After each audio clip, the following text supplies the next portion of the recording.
Direct News TV. May 25, 2023. Head of Russian private army Wagner says his forces are handing control of Bakhmut to Moscow.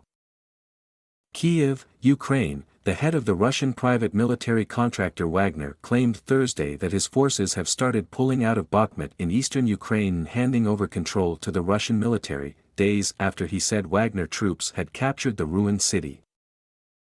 Yevgeny Prigozhin, Wagner's millionaire owner with longtime links to Russian President Vladimir Putin, said in a video published on Telegram that the handover would be completed by June 1.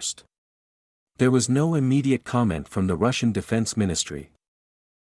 It was not possible to independently verify whether Wagner's pullout from the bombed-out city has begun after a 9-month battle that killed tens of thousands of people. Nor was there any explanation from Prigozhin about why he was taking the step. Ukraine's deputy defense minister said Thursday that Wagner units had been replaced with regular troops in the suburbs, but Wagner fighters remained inside the city.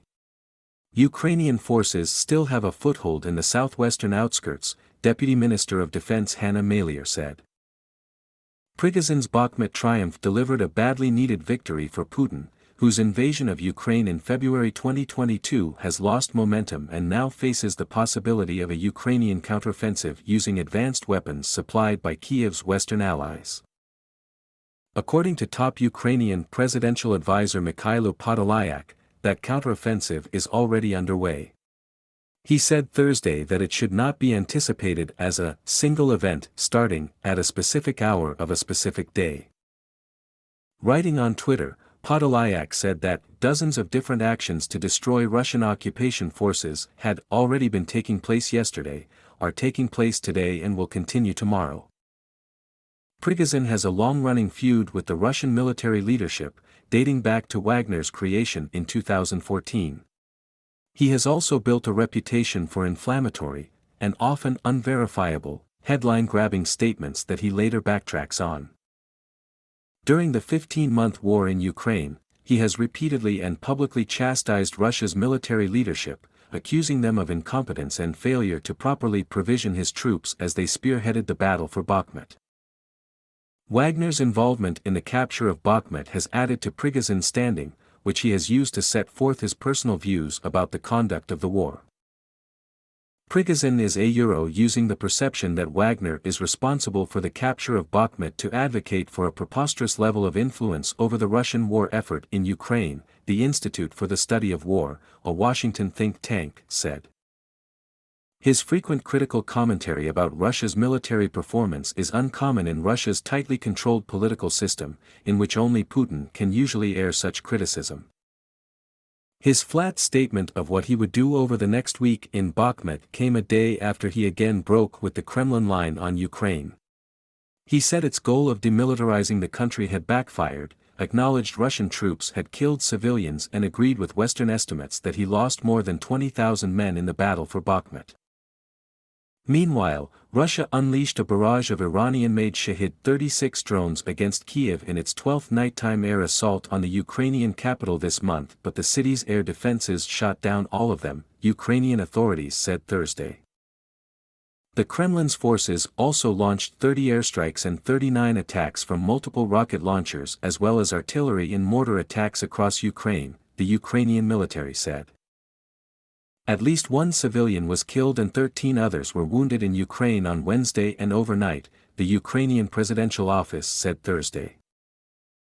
In other developments Thursday, Russia and Belarus signed a deal formalizing the procedure for deploying Russian nuclear weapons on Belarusian territory. Control of the weapons will remain with Moscow. Putin had announced in March that his country planned to deploy tactical, comparatively short-range and small-yield nuclear weapons in Belarus. A UK-based technology firm says pro-Russia hackers have faked the location data of ships to form a giant letter Z, symbol of Russia's war in Ukraine, in the Black Sea. Geospatial intelligence company Geolect says that since May 14, location data for commercial ships has been remotely spoofed so that vessels near Crimea appear to form a 65-mile, 105-kilometer, long Z on open-source maritime tracking sites. The Crimean Peninsula was seized by Russia from Ukraine in 2014. The firm said the hoaxers likely used radio frequency signals to mimic vessels' automatic identification systems, without the crew's knowledge. The false location data increased the risk of collisions, it said. The Russian Foreign Ministry announced that 5 Swedish diplomats are to be expelled from the country.